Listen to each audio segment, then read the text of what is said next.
Hola amigos, feliz tarde, bienvenidos a Argumentos. Soy Rosa Colmenares y para mí es un placer saludarlos como cada día en este programa donde buscamos revisar la información desde diferentes aristas y que usted en casa pueda tener una visión crítica de los hechos y de los acontecimientos. Nuestras cuentas en redes sociales están allí a pie de pantalla para que usted nos escriba y también interactúe con cada uno de nuestros invitados. De inmediato les presento al invitado de esta tarde, el primero de ellos, Enrique Ochoa Antich, político, escritor, nos acompaña para hablar más lo segundo de que lo diferentes temas. Bueno, pero justamente ese último libro que presentaste recientemente en Valencia, primero en Caracas, ahora en Valencia, habla, bueno, es literatura, pero habla del panorama político, sí, claro. ¿no? Del panorama político nacional y buscas allí expresar tus reflexiones, ¿no? Sí.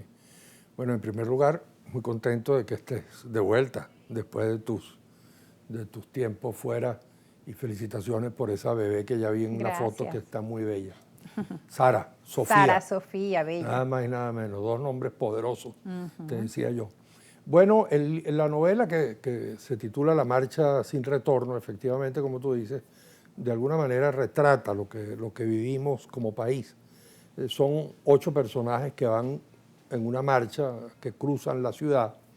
Ellos protestan contra un gobierno y llaman al presidente tirano, pero critican también a quienes se le oponen al gobierno. Como tú me has escuchado mucho decir a mí en la vida política, ni gobierno ni oposición, sino todo lo contrario. De alguna manera estos 8 personajes son lo contrario. Un sacerdote que lidera la marcha, que representa la lucha no violenta, una meretriz que en la historia de su vida, por peculiaridades de la política, cuenta algo que tú me has escuchado mucho decir, que me parece que está en el trasfondo de la crisis económica y de la destrucción y de la devastación histórica de una economía como la venezolana, que creo yo que va a ser casi como motivo de estudio en el universo, en el mundo, en el universo mundo, como decían antes. Porque entonces, a propósito de esta historia, se narra las estatizaciones, la estatización de la economía. Después hay un enano que retrata la pobreza que no se supera.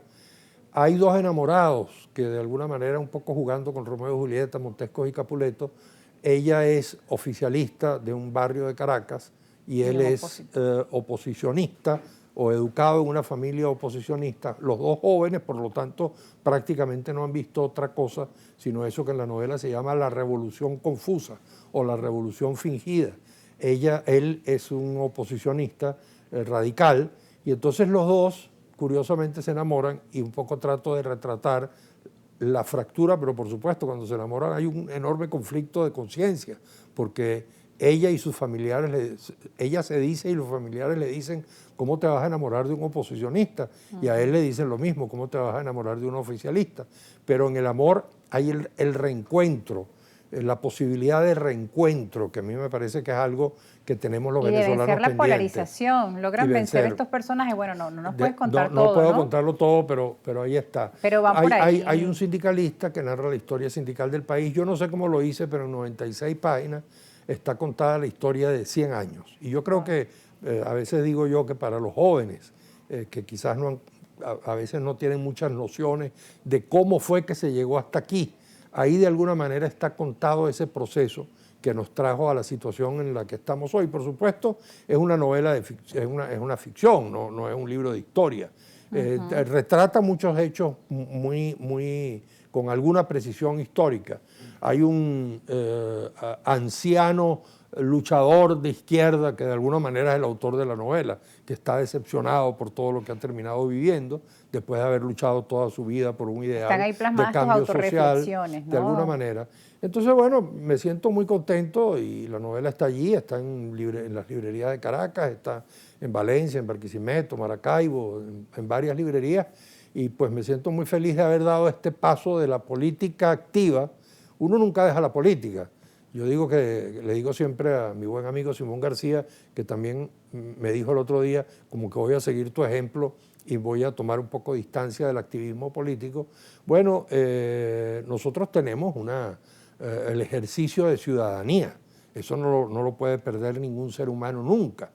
Y yo tengo lo que llamo la militancia de la palabra, porque yo escribo y yo hablo. Tengo esta posibilidad que no tienen muchos otros. Me invitan todavía ustedes que a veces pues me invitan a los programas, los amigos míos periodistas, quizás por alguna de las cosas que digo, y entonces, bueno, tenemos esa militancia de la palabra, algunos, y bueno, pero no soy activista político, ¿no? Entonces estoy muy dedicado Claro, en los últimos tiempos te has a la dedicado mucho literatura. más a la escritura. Sí, sí, Recuerden sí. ustedes que ha escrito diferentes ensayos también. Sí. Y últimamente, bueno, está en las novelas históricas Sueños de América, que además Sueños de fue América finalista del está Premio Hispania de novela histórica. Fue finalista del Premio Hispania de novela histórica, y esa novela en el único sitio donde se puede encontrar es en la librería El Buscón de Trasnocho, porque llegaron muy pocos ejemplares.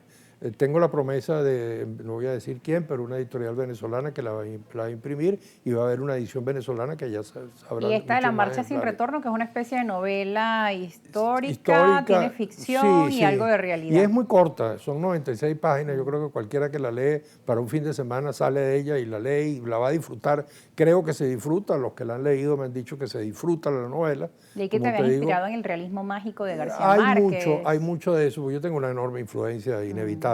Por un lado de Carpentier con el realismo mágico que es pero él era muy barroco, y yo heredé ese barroco y lo he ido moderando para no ser tan barroco. García Márquez de alguna manera es un poquito barroco, pero es lo real maravilloso, ¿no?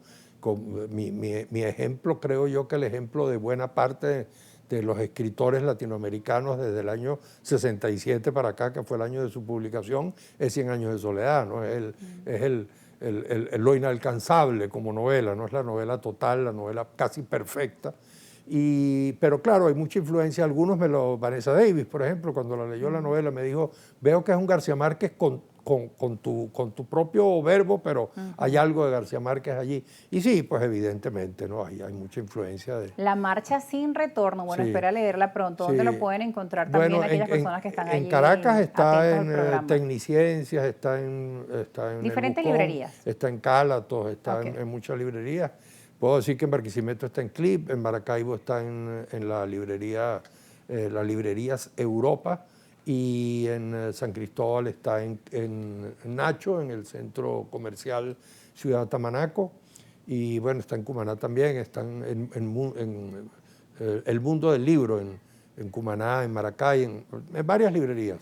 Ahora, Enrique, desde tu visión como ensayista, como escritor, que has hecho, bueno, innumerables reflexiones, también en las entrevistas sobre la importancia del centro político en un escenario de polarización, y que esta novela, pues también, al parecer, también refleja un poco de estas visiones que tú has presentado en los últimos años, en un ambiente como este, y no solo en Venezuela, sino a nivel mundial, con la llegada de Donald Trump al poder en Estados Unidos, distintos líderes también en el mundo tienen una quizá política más autoritaria, no importa si sean de derecha o de izquierda, pero vemos que el autoritarismo está reinando en algunos países del mundo, o políticas populistas, el culto a esos líderes carismáticos. ¿Cómo ves tú, no, que se viene desarrollando el mundo, y en un escenario como este, tan polarizado, donde esos argumentos de la pasión parecen tomar cada vez más fuerza? ¿Cómo llamar a esa población a unirse a ese centro político que tú llamas, que es de analizar, que es de pensar, del raciocinio, de tratar de buscar elementos que unan para poder avanzar y construir? La música de ir a la pausa. Tenemos que ir a la pausa, no te preocupes. No me dijiste. No, cuando escuchamos la música tampoco me dijeron, pero cuando escuchas la música puedes terminar la idea. Yo estaba esperando que me dijeras. No, tranquilo, vamos a la pausa. Ustedes no se aparten, ya regresamos con más argumentos. Escríbanos en nuestras cuentas en redes sociales, que nosotros leeremos sus comentarios.